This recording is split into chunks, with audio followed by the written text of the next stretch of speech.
Boa noite a todos.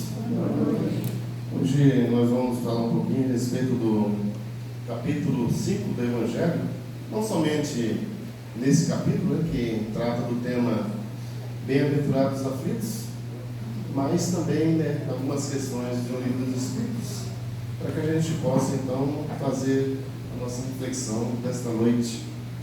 E primeiramente, quando a gente fala em aflição, as nossas dificuldades, tem um texto da Equipe da Fé de 1997 que é bastante interessante, que define a aflição. Diz assim: aflição, frequentemente a aflição é a nossa própria ansiedade, respeitável, mas inútil, projetada no futuro, mentalizando ocorrências menos felizes que, em muitos casos, não se verificam como supomos, e por vezes nem chegam a surgir. Então é interessante, quando a gente analisa parte das nossas aflições, parte dessas aflições, como diz aqui, a gente está sempre preocupado com o futuro, sempre preocupado um pouco adiante, o que vai acontecer. E hoje, com a tecnologia, as notícias circulam rápido, as notícias boas e as ruins. Mas se a gente analisar, as ruins circulam muito mais, A gente se sente ainda atraído por essas questões negativas, Se a gente publica uma coisa boa, por exemplo, nas redes sociais, dá pouca visibilidade. Agora se coloca alguma notícia negativa, vai lá em cima, Os acessos, as visualizações, e ainda somos focados. E a gente começa então a gerar essas preocupações. A nossa ansiedade, começamos a nos preocupar com o que vai acontecer com relação à violência, o que vai acontecer com relação à economia, o que vai acontecer com relação à crise política que o nosso país está atravessando, e uma série de outras coisas. E se a gente analisar, parte dessas preocupações, elas não chegam a acontecer. Então, essas mentalizações são positivas, sim, se bem absorvidas. Então, quando a gente antecede, ou antevê uma situação de perigo que ainda não aconteceu, ela não aconteceu, a gente não sabe se vai acontecer ou não. Então, o que a gente deve fazer é nos prepararmos para que, caso ela venha acontecer, aí a gente saiba como agir. Agora, eu ficar preocupado e me desesperar antes da hora, e se a gente analisar, às vezes nos desesperamos, entramos em pânico e a coisa não acontece. E aí não entendemos porque passamos por dificuldade, porque adoecemos, porque essa ansiedade vai sim prejudicar o nosso organismo físico também.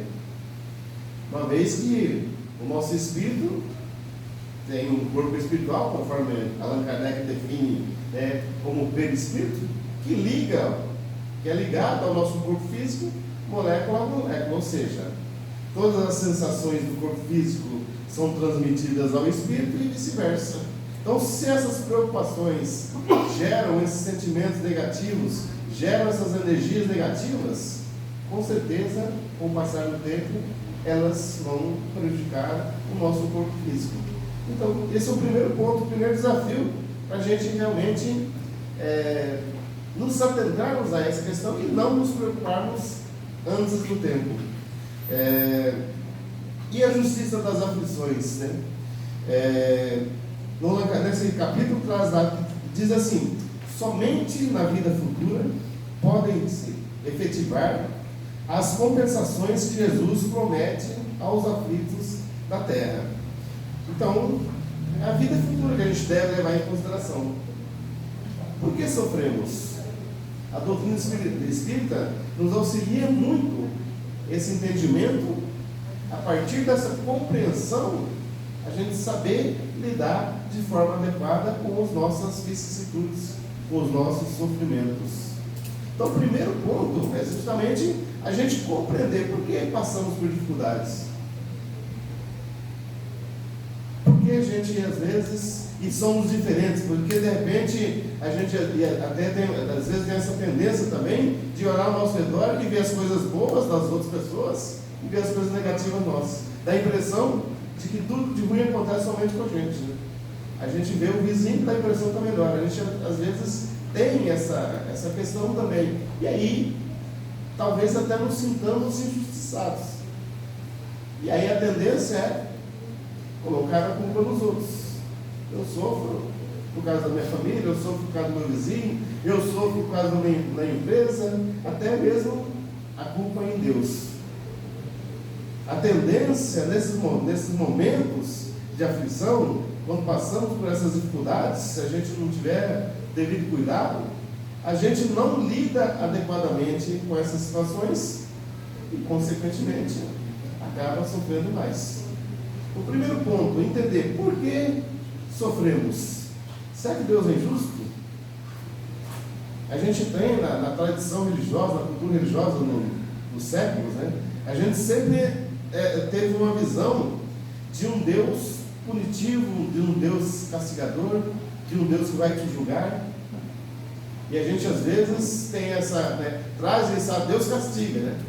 Deixa a pessoa morrer, que a justiça divina não falha. Como se Deus fosse um juiz cruel e fosse ali julgar e condenar os seus filhos, né? E conforme a tradição, né, das religiões também, essa questão do céu e do inferno, né? A maior parte das religiões cristãs, né, tem essa crença. O céu eterno para aqueles que foram bons, e o céu, o inferno eterno de sofrimento para aqueles que não seguiram, né, os ensinamentos. Será que Deus, né, seria capaz de fazer isso com qualquer um dos seus filhos? Se nós, pais, que somos ainda imperfeitos, né, a gente aprende a perdoar os filhos, quantas vezes a mãe e o pai, às vezes, ficam uma existência inteira, né, com preocupação, cuidando do filho, e que só se envolve em confusão, causa problemas, e o pai está ali, a mãe está ali sem existir. Às vezes, lá na terra, idade, ainda continua preocupado, continua cuidando. Então, se nós agimos assim, imagine Deus, né? E quem pune, então, se não é Deus? Será que é uma equipe de espírito também vai julgar? A gente, né, tem aquela visão, vai sentar frente a frente no banquinho e vão ser julgados e condenados ou não. E a gente às vezes fica com temor realmente disso, né? E tem essa crença. E às vezes, temor a Deus. Na verdade, nós não temos que ter temor a Deus. Devemos amar a Deus e respeitá-lo. Agora, jamais temor.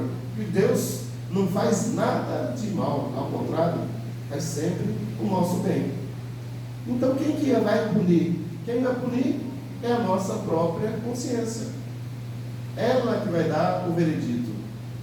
É nós mesmos que temos, né, durante a existência, as oportunidades e não aproveitamos.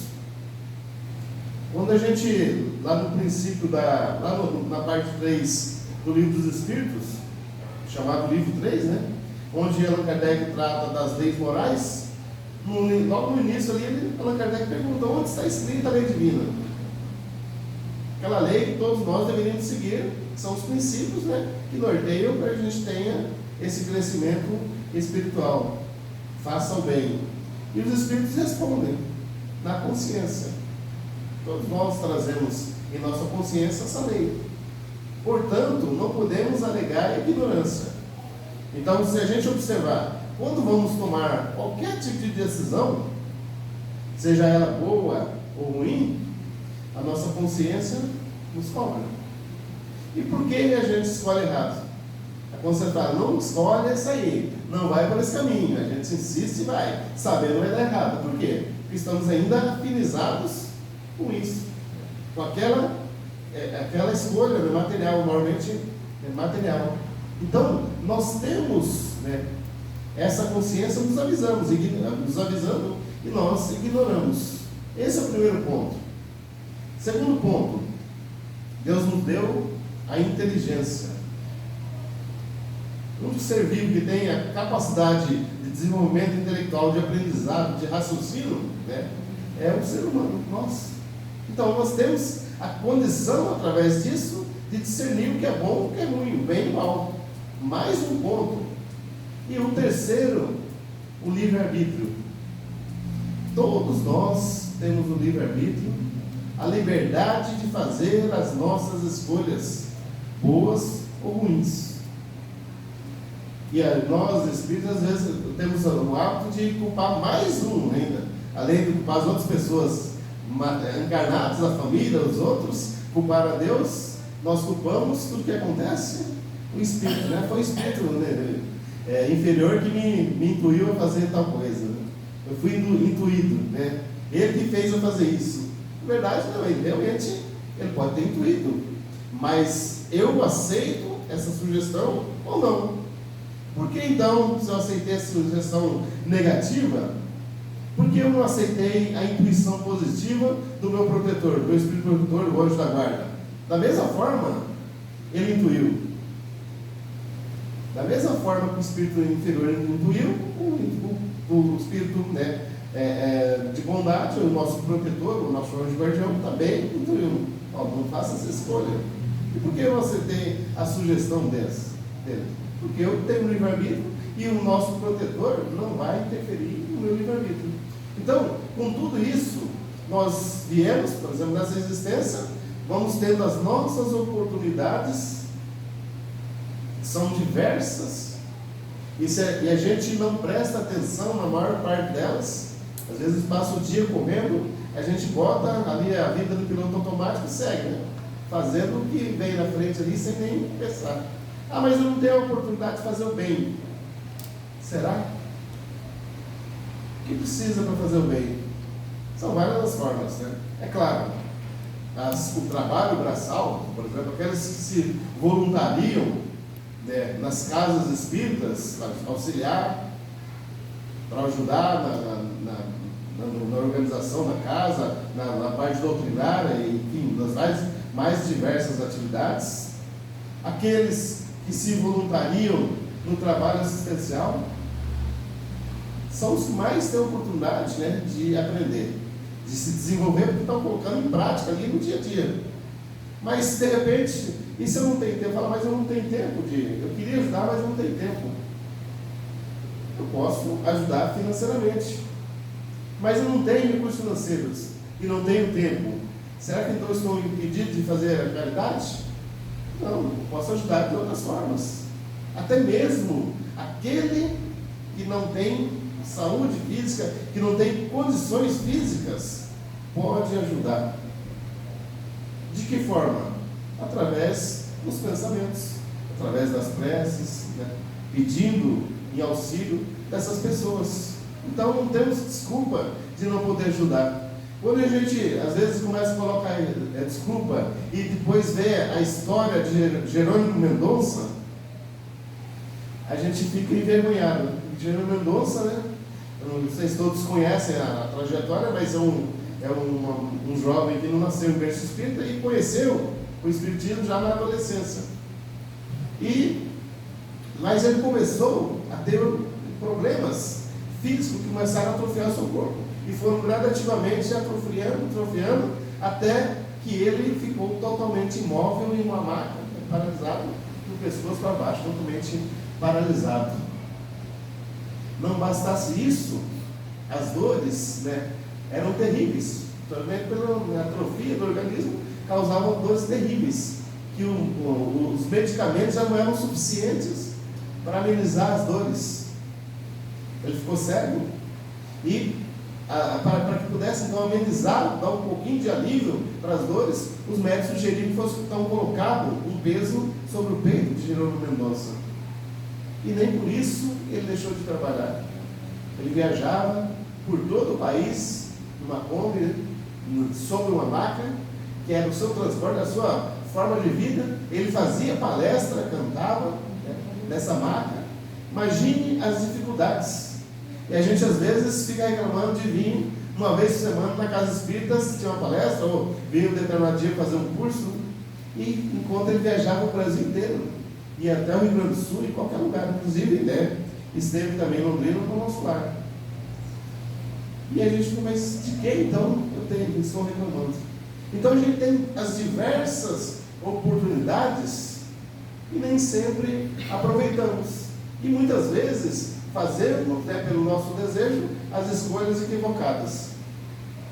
E aí quando chega o dia do retorno, que a gente não sabe quando é, a gente sempre deixa para depois. Pode ser hoje, né? Isso for hoje. E se fosse hoje o dia do nosso retorno, como estaríamos? Como retornaríamos à pátria espiritual? E é o que acontece. Chega o dia, retornamos. Quando nos desligamos do corpo físico, retornamos à pátria espiritual. Quem é que vai então nos condenar? A nossa consciência. E há relatos de espíritos, que passaram por esse processo, que a gente teme normalmente, e a gente vê muitos casos, nos atendimentos mediúnicos, de espíritos que se manifestam ali, sentindo ainda, apesar de não ter um corpo físico, sentindo as sensações do corpo físico.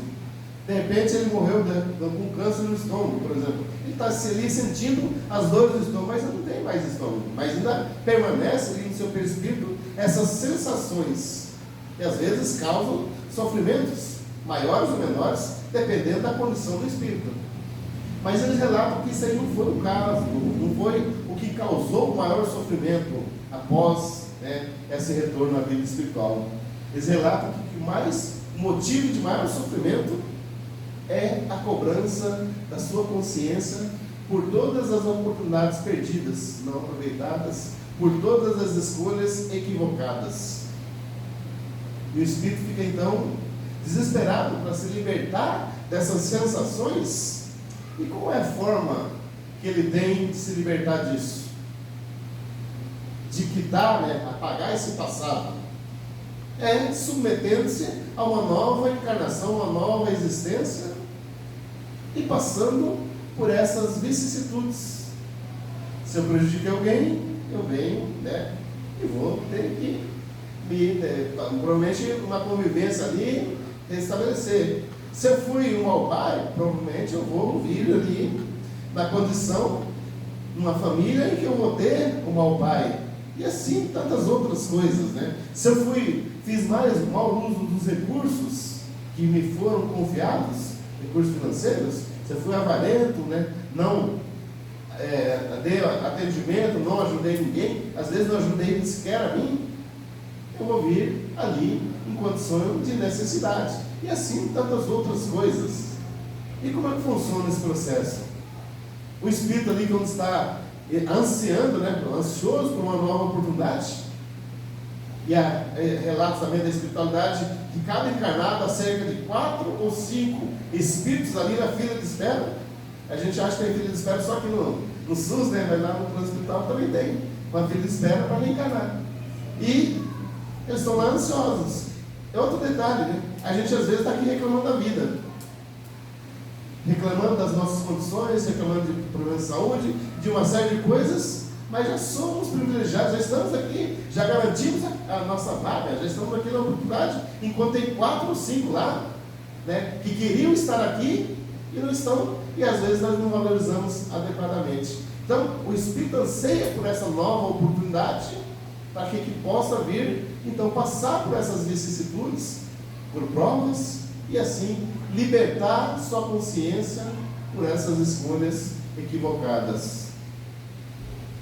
Quando ele está se preparando para uma nova existência, eles participam daquilo que é chamado de programação reencarnatória.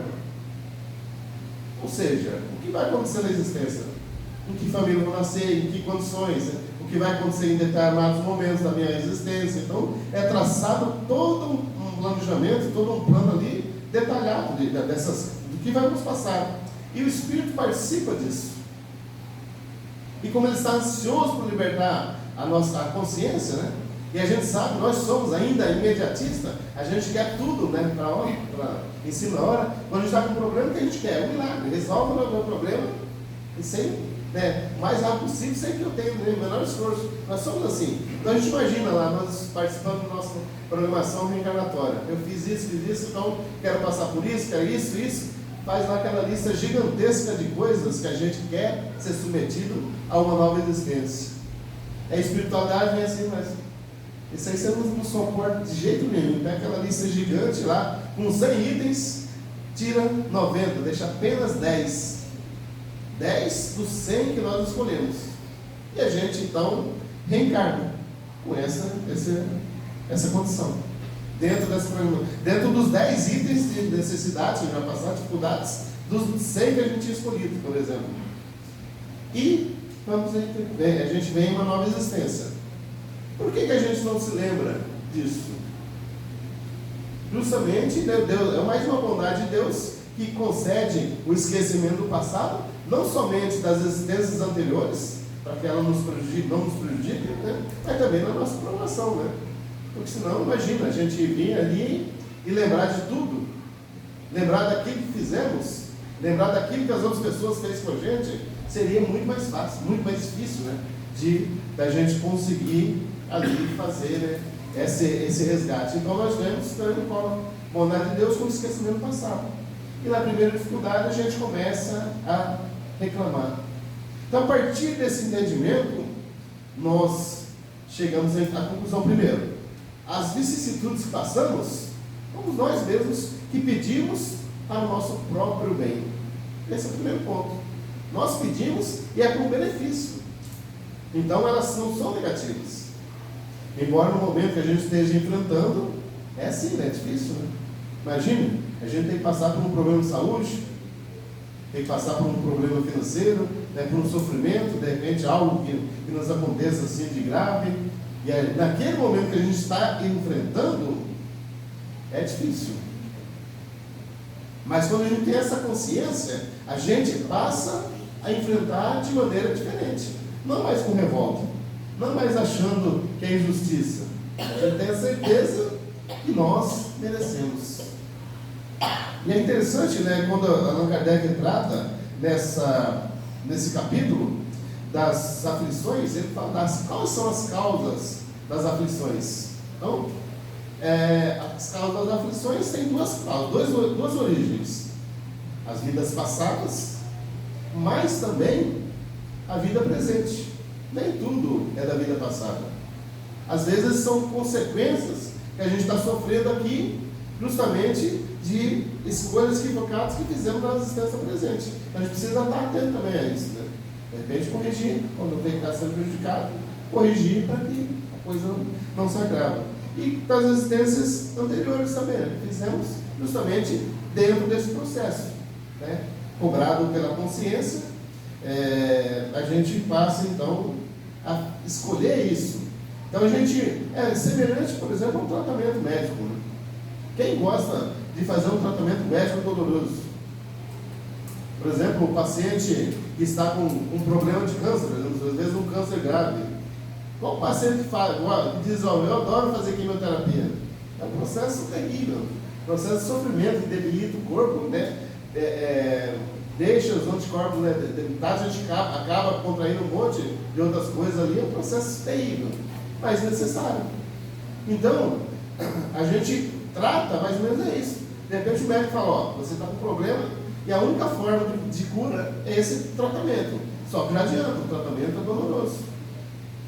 A gente vai escolher, eu quero morrer? Não, a gente vai escolher e deve sim fazer a escolha certa, buscar a cura até o último momento da nossa vida, jamais desistir. Então, essas são as consequências, né? Então, quando a gente vê das encarnações anteriores, são justamente as escolhas equivocadas. E quantas escolhas equivocadas estão fazendo, já contraindo lá para frente, contraindo novos débitos que a gente está contraindo. Então, a partir do momento que a gente começa a compreender esse mecanismo, nós passamos a lidar de forma diferente. E por que o Cristo falou, bem-aventurados, né, os aflitos, né, que deles são o reino dos céus? Então, quer dizer que eu preciso sofrer para que eu possa ter o reino dos céus? Dá a impressão de que, né, o reino dos céus tem que sofrer para entrar. Não é relacionado a isso, mas relacionado justamente à nossa necessidade. Em que estado que a gente mais evolui? Na tranquilidade, ali quando está tudo bem, ou no sofrimento? Porque quando está tudo bem, qual é a tendência nossa, né? De repente a gente está com um bom emprego, né, com recurso suficiente para a gente ter uma vida confortável ali, a gente está com a família equilibrada, com filhos todos saudáveis, tudo equilibrado, a gente está vivendo aqui, aproveitando os prazeres, né, da vida material. Qual a nossa tendência? É claro, não é generalizando, há sim exceções, mas qual a tendência de boa parte de nós dessa escolha de nos afastarmos das questões espirituais, da religião, e nos apegarmos mais às questões materiais? O que acontece quando a gente faz essa escolha e vem uma dificuldade? Nos lembramos novamente que Deus existe, né? E começamos, então, esse é o primeiro ponto. Segundo, porque a gente evolui mais, porque através da dificuldade a gente passa, né, a caminhar, a se esforçar mais, sai muitas vezes da zona do conforto. Então é necessário. A gente já não ouviu a expressão, né, pelo amor ou pela dor? E a gente usa muito na casa espírita, né? A pessoa vem, né, conhece o espiritismo pelo amor ou pela dor. E a maior parte de nós conhece o espiritismo pela dor. Mas felizes daqueles que conhecem o espiritismo pela dor e convertem essa dor em amor. Que a partir do momento que eu venho, que eu sou atendido, que eu entendo o problema, o que está acontecendo, alguns, quando é resolvido essa questão, eles se afastam novamente e fica aquele vai e vem. Principalmente nas casas onde tem atendimento espiritual, né? Seja de cura, ou seja atendimento fraterno, a gente vê muito isso. A pessoa vai lá cheia de dificuldade, começa atendido, as coisas vão estabilizando, é semelhante ao medicamento, né? A gente começa a tomar o medicamento, o médico fala, toma por 10 dias. Chega no terceiro dia, começa a melhorar, esquece o medicamento, não tomar mais, não, já sarei. E aí, o que acontece? O problema vem novamente, às vezes mais agravados, e a gente às vezes age assim. Então aqueles que convertem a dor, né, em amor são felizes. Da mesma forma, as vicissitudes. Eu tenho duas formas de encarar as minhas aflições. Eu posso me revoltar, achar que todo mundo é culpado, achar até que Deus é culpado, desistir, e o que vai acontecer? Eu vou sucumbir. O que acontece quando a gente não vence uma etapa? O Espiritismo, né, através da reencarnação, nos mostra, né, isso. Nós teremos uma outra oportunidade, mas nós teremos que retornar aqui sobre as mesmas condições, passar por tudo aquilo novamente, sofrer novamente, até que a gente vença. Pode ser 1, 2, 3, 4, 10, 100 vezes, vamos passar por isso, até que a gente consiga vencer. Quanto sofrimento a gente causa quando nós tentamos resistir a essas dificuldades? A gente sofre muito mais do que se enfrentarmos, né, no primeiro momento. E às vezes não vence e sofre. E aqueles que enfrentam com resignação, com confiança, com coragem, sofrem muito menos, vencem e seguem adiante, não precisa retornar. Então por que não enfrentar? E é interessante, tem uma questão no Livro dos Espíritos, né, que Allan Kardec pergunta exatamente isso, né? A 663. Isso aí eu gosto sempre de colocar nas palestras, porque é fundamental essa questão, né? A gente entender isso, porque muda completamente a nossa maneira de pedir a Deus, pedir aos Espíritos, porque o Allan Kardec nessa questão, ele coloca assim, podem as preces que a nós mesmos fizermos, né, se elas têm o poder de atenuar ou nos livrar das dificuldades. Então, de repente, eu estou passando por uma dificuldade, eu oro a Deus, né, ou a Jesus, ou a espiritualidade amiga, o meu protetor, pedindo para me livrar dessa dificuldade, para me ajudar. Será que o Espírito, que Deus ajuda, né, que todos os pedidos são, né, concedidos por Deus. Se pedimos a espiritualidade ao nosso protetor, com certeza chegará até Deus. Se pedimos a Deus, normalmente, né, o Espírito, nosso protetor, vem nos ajudar. Enfim, tudo é direcionado para o mesmo ponto. Será que ela tem o poder de realmente fazer isso? E é interessante a resposta, né? Porque os Espíritos começam a resposta dizendo: as vossas provas estão nas mãos de Deus e algumas que devem ser suportadas até o fim. Ponto.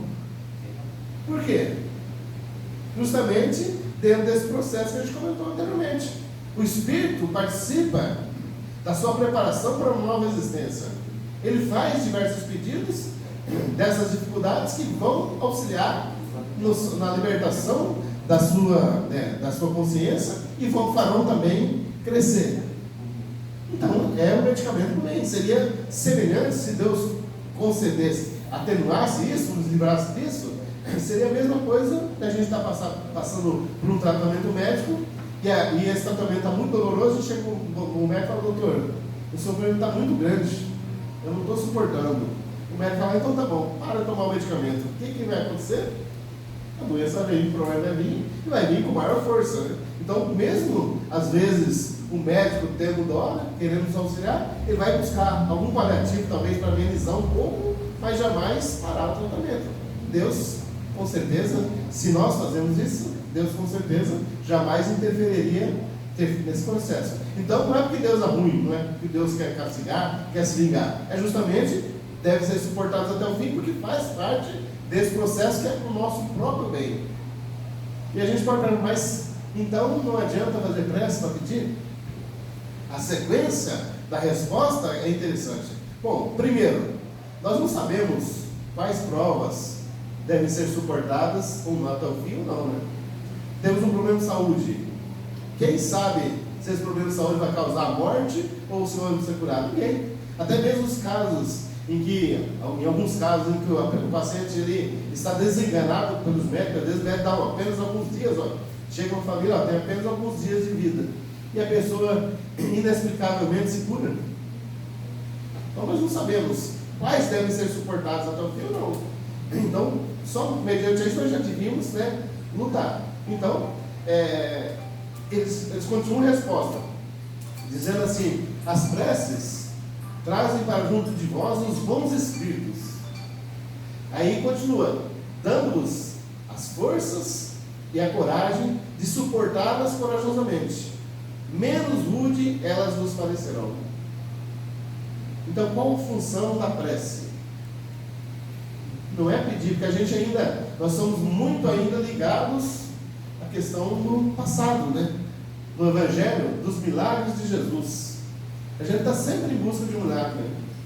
Está com um problema financeiro, a gente quer que num passo de mágica, em forma de milagre, as coisas aconteçam. A gente às vezes está desempregado, a gente espera que alguém bata na porta da nossa casa: ó, eu tenho um emprego bom aqui para você, trabalha pouco, ganha bastante. Você está afim? Então a gente sempre você quer sempre as coisas de forma rápida, de preferência a gente possa ter o mínimo esforço possível, sempre os milagres. E nem sempre isso acontece. Então, quando a gente tem essa consciência, nós passamos a pedir de forma diferente. Não simplesmente: eu estou com um problema de saúde, ó Deus, me cure desse problema. Não. Se caso eu tenha que enfrentar essa dificuldade, que a espiritualidade, o meu protetor, me auxilie, me oriente, me dê forças, me dê coragem, me dê inteligência para que eu possa fazer as melhores escolhas e assim vencer essa dificuldade. E aí, por que menos rude elas nos parecerão? Porque nós é que causamos boa parte do sofrimento sem necessidade. Quando nos revoltamos, quando nós começamos a lutar contra isso, vamos ter que passar. Quer queira ou quer não, nós vamos ter que passar. Quem nunca enfrentou um problema dessa natureza? De repente a gente está lá com um problema, a gente fez alguma coisa errada e não tem coragem de confessar, de chegar e abrir que a gente fez, que errou. E a gente sempre, toda vez que a gente pensa nisso, dá um calafrio, daquele frio na barriga, aquele frio na espinha, e a gente às vezes passa dias, meses, às vezes até anos sofrendo com isso, até que chega um dia que não tem como, as coisas vêm à tona e a gente tem que assumir que fez. E aí, muitas vezes, para o nosso espanto, a gente vê que a coisa foi tão simples de resolver. A gente pergunta: mas por que não resolvemos antes? Porque sofremos todo esse tempo. Então, aqueles que têm essa condição sofrem menos justamente por isso. Porque já enfrentam, já passam logo. E a gente às vezes as pessoas sofrem anos e anos na existência. Se a gente vê com base na existência atual, às vezes parece um negócio interminável. Mas e na nossa existência enquanto espíritos imortais? Às vezes é uma coisinha minúscula na nossa existência. Então, é outro ponto a se levar em consideração.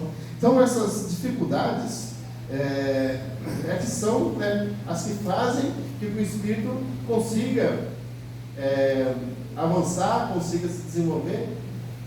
Quantas pessoas cometem um terrível, né, erro, a terrível escolha, a mais terrível escolha que a pessoa possa ter é o suicídio. E às vezes por coisas banais. Não, é claro, não estamos ali condenando e julgando a pessoa que comete suicídio de forma generalizada, porque a gente não sabe que situação há. Tanto é que quando a pessoa, todos que cometem suicídio passam pelo mesmo processo? Não. Há casos em que o espírito sofre mais, há casos que o espírito sofre menos. É os chamados atenuantes e agravantes. Então, a condição que estava, né, a condição psicológica, todo o processo que passou de sofrimento, tem uma série de fatores. Mas, muitas vezes, por ser fraco o espírito, né, sucumbe por conta disso. Por querer fugir das dificuldades. Vamos pegar, por exemplo, de repente, a gente está lá casado, né, ama a esposa, ama o marido, e, de repente, por exemplo, num acidente, a gente perde a pessoa amada ali. E a pessoa se desespera. Minha vida não tem mais sentido e faz? Eu preciso reencontrá-la. E comete suicídio, achando que assim vai se reencontrar, quando na verdade está adiando muito mais esse reencontro. Porque além de passar por todo o sofrimento, por todo esse período ali, de repente período depois, posterior de recuperação, que às vezes demora, às vezes até encarnações, para somente depois se encontrar. Então, ao invés de encurtar, vai prolongar, vai distanciar mais esse encontro. E quem garante que de repente, na semana seguinte, não estava prevista a retorno dele também? E mesmo que não tivesse, quando a pessoa tem fé e pede as forças, com certeza a espiritualidade ajuda a gente a suportar. Todos nós sentimos, qual mãe que não sente a vida toda, durante a existência toda, a perda de um filho? Qual a diferença entre a que suporta até o último momento da sua vida e as que sucumbem? Justamente a fé, essa questão da força, né, de entender o processo. Então, por isso, a gente precisa aprender, entender e aprender a sofrer de forma adequada, né? Até uma mensagem, né, do Hamed traz lá: saibamos sofrer e sofreremos menos. Então, as aflições não são castigos, as aflições são oportunidades. Se bem aproveitadas, com certeza nos levarão a algo de bom. Então, que Jesus nos abençoe e nos fortaleça, que a gente se lembre sempre de pedir auxílio dos nossos protetores, nossos anjos guardiões, e com certeza eles nos dão. Não farão por nós. A gente às vezes espera que eles façam, eles não fazem. Eles não vão interferir nas leis divinas, não vão interferir no nosso livre-arbítrio. O que eles farão é nos instruir e nos fortalecer para que a nossa trajetória seja de menor sofrimento. Agora depende de cada um de nós. Que Jesus abençoe a todos nós.